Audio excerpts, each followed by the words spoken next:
Bonjour à tous les amis, on se retrouve pour le quintet de jeudi, comme d'habitude sur la chaîne YouTube La Quotidienne chez Les 30 ans ma passion.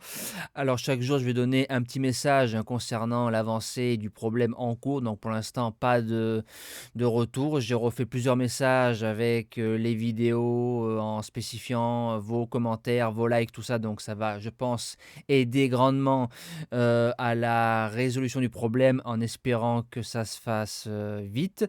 Par contre, je vous encourage bien évidemment à liker et à laisser des commentaires quand vous avez le temps et quand vous en avez envie. Voilà, ce n'est pas une obligation, je le répète. Alors, on revient sur les résultats de lundi dans le quintet. On est 1, 2, 4, 5, pas de 10 dans la sélection, une arrivée de favoris dans l'ensemble. Le course par course de Reims peut mieux faire.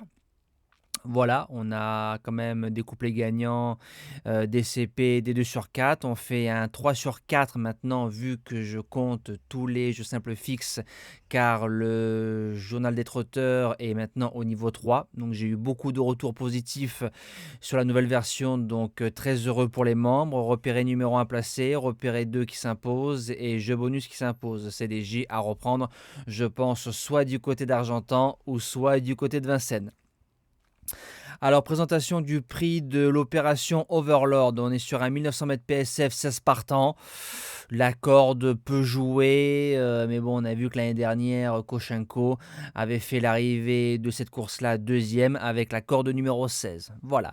Alors, base gagnante, le numéro 7, Portalis, à 4 sur 4 dans les quintets plus, 8 sur 9 sur la surface. Sur le parcours, c'est 2 victoires et 2 podiums. Les 2 podiums ont été axés dans des quintets.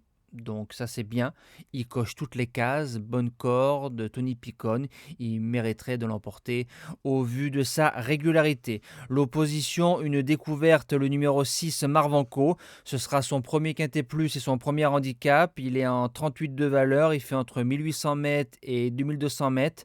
Sur le sable c'est deuxième, premier, deuxième, donc 100% de réussite dans le couplet gagnant et il vient de s'intercaler entre Ancien Rome et Soliman. Donc c'est une ligne qui tient la route. Aurélien Lemaître qui est à la monte, il peut finir dans les 3 pour son premier quintet. Premier outsider, le 4, Pont Mirabeau, cheval qui déçoit rarement, c'est un attentiste. 2 sur 3 sur le parcours dans des quintets plus, à chaque fois 6e, 3e, 4e, donc on n'est pas loin du 100% de réussite. Le cheval est en forme avec une bonne course, il a sa place dans les 5.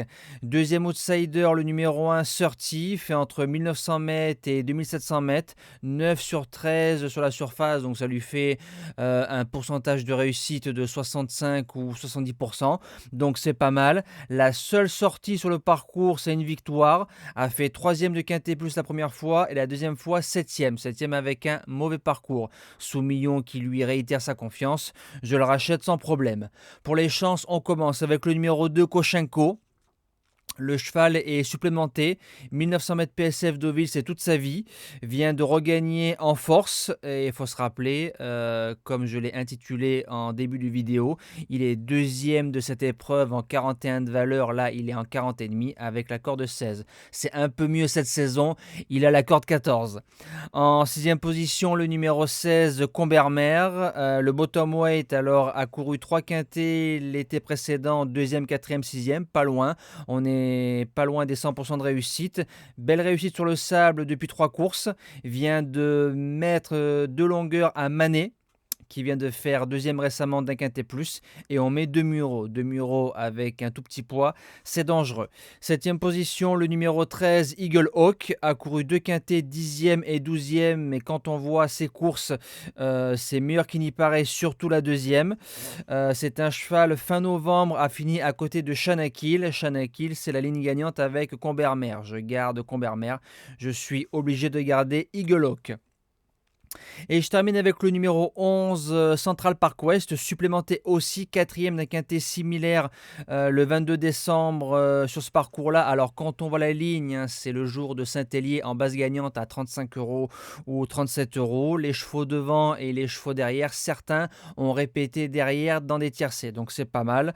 Et on met, Gérald de Mossé, l'homme aux gants blancs. Moi, ça me plaît. En cas de non partant, le numéro 9, Népalais, 6e du quintet de référence, on passe en 37 de valeur. J'ai l'impression qu'il n'y ait pas gros de marge, mais il y a Stéphane Pasquier, donc il y a du pour, il y a du contre à mettre dans un champ réduit. Et nous, comme d'habitude, il viendra en 8e position de la sélection en cas de non partant. Nous, on se dit à demain pour un doublé de Vincennes, vendredi nocturne Vincennes et samedi Vincennes aussi. Passez une excellente fin de semaine, merci à tous et on espère que le problème sera vite résolu.